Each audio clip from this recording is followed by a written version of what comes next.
با سلام خدمت دوستان و همراهان چنل. امروز با معرفی موتور به قول سید وحید رو بگیر آفریکا دوین یا CRF 1000L. خب همونجور که میدونیم ما قبلا براتون فیلم آفریکا رو گرفته بودیم، ولی خب این با اون فرقش اینه که این دنده اتوماته و اون دنده‌ای بود. اول دور موتور میچرخم، شما یک دونه شکل ظاهری موتور رو ببینید تا ما برسیم به معرفی این موتور و تفاوتاش با آفریکای دنده‌ای. حالا آفریقا هم اگر ما گفته باشیم اونجا سید وحید میگه دیگه به زبون آفریقا، حالا آفریکا تو اینجا CRF 1000L. این شکل ظاهر موتور. بله، آقا ابوذر هم با چهارچرخ دارن میرن.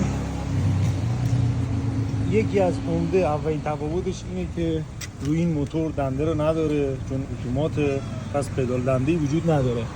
و دوم حالت دست کلاژ هم نداره. سید وحید میگه دست کلاژ شکسته، داره شوخی میکنه. اینم که اینجا میبینین ترمز دسته. تو این حالت اینو وقتی میزنی اینجا این قفل میشه، اینم میزنی دوباره خودش آزاد میکنه. یکی دیگه از تفاوتش اینه که این حالت دست کلاژ رو نداره، ترمز دست داره. چون موتور چیه؟ میایم اینجا کلید قطع کن و استارتشه. اینم کلید دندشه، چون دنده نداره حالت دستی با دکمه میزنی میری رو حالت دی و رو حالت اسپورت. دو تا دنده داره که خود اسپورتش با 3 حالته، یعنی 3 تا حالت دیگه موتور سواری داره یا مود رانندگی داره. رو اون موتورهای معمولی که دنده‌ای بودن 3 تا مود داشتیم، فقط 1 و 2 و 3 با یه کنترل ترکشن خاموش میشد. ولی تو این 2 تا مود، باز اون مود اسپورتش خودش 3 تا مود دیگه داره که نرم و سبک اینا میشه. کلید جفت راهنمام، اینم کلید اینه که میزنی تو نمایشگر نشون میده رو مود چه مودیه، میخوای بدونی یا ندونی که بهتون حالا موتور رو روشن کردن بهتون نشون میدن. اینجا هم اینو میبینیم پورت USB، یعنی اینجا باز میشه، داخلش یه پورت USB داره، رو پمپ ترمزش بستن. اینو میایم اینجا تو کلیداش، اینجا کلید راهنما، کلید بوق، کلید ست کردن، بروکن کردن بوش، دوربارو می‌کنید. یه کلیدی که اینجا روش منفی زده چیه؟ این کلید کم کردن دنده. اگه بخواید به حالت دستی دنده رو کم کنید یا دنده بدین، یکیش اینه. اینجا میایم یه تی نوشته که همون چیه ترکشنش نگه داشتنش خاموش میشه و نگهش روشن میشه. و اینجا یکی دیگه رو داریم، اینه که مثبت دنده میده. این دیگه برای اینه. سید وحید از این خیلی نقد دل میکنه اینو داشته باشید تو تصویر. خب اینجا اگه موتور رو جک باشه استارت دنده نمیره جا، به خاطر همین من موتور از رو جک میگیرم، روشن میکنم که ببینید با این روشن میشه. این حالت اینجا خود ترکشنش نگاه کنید 3 تا حالت میبینید تموزیات میشه. اینجا اگه اینو نگه دارم ترکشن کلا خاموش میشه. حالا میایم اینجا اگر یکی رو بزنم اینجا میاد تو حالت دی و دنده 1. حالا اگه حرکت کنی خودش دنده رو جابجا میکنه.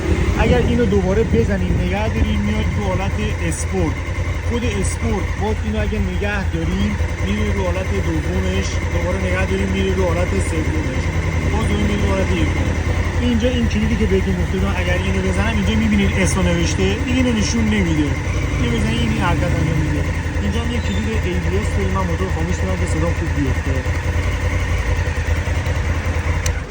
CRF هم می‌نویسه. اینجا یک دونه کلید ABS قطع وصل کردن ABS، یکی هم دونه جی که واسه GPS شه. خب حالا میایم این سمت موتور. میخوام اینجا اینو ببینیم. اینجا اینی که میبینین مطلعات چیه دنده اتوماتشه که درون موتور دنده‌ای نداره ولی اینجا داره. سید وحید هستن از کارشناسان و بزرگان موتور سواری، از پشت اذیت میکنن ما رو، نمیذارم واسهتون فیلم خوب بگیریم. اینه اینجا این زیر اگه نگاه کنید AC و شارژرش این پایین داره.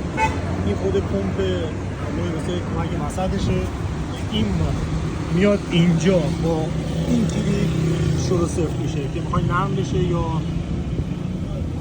صفر بشه. یک طرف این شمشه، شم خیلی کوچیکی داره نسبت به حجم موتور، داخل موتور.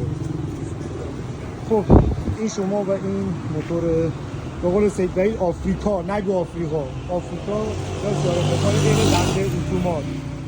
ما رو به دوستاتون معرفی کنین، سابسکرایب کنین، حتما زنگوله هم بزنین، کلیپای جدیدتر میاد ببینید. ممنون از همراهیتون. فعلا خدا نگهدار.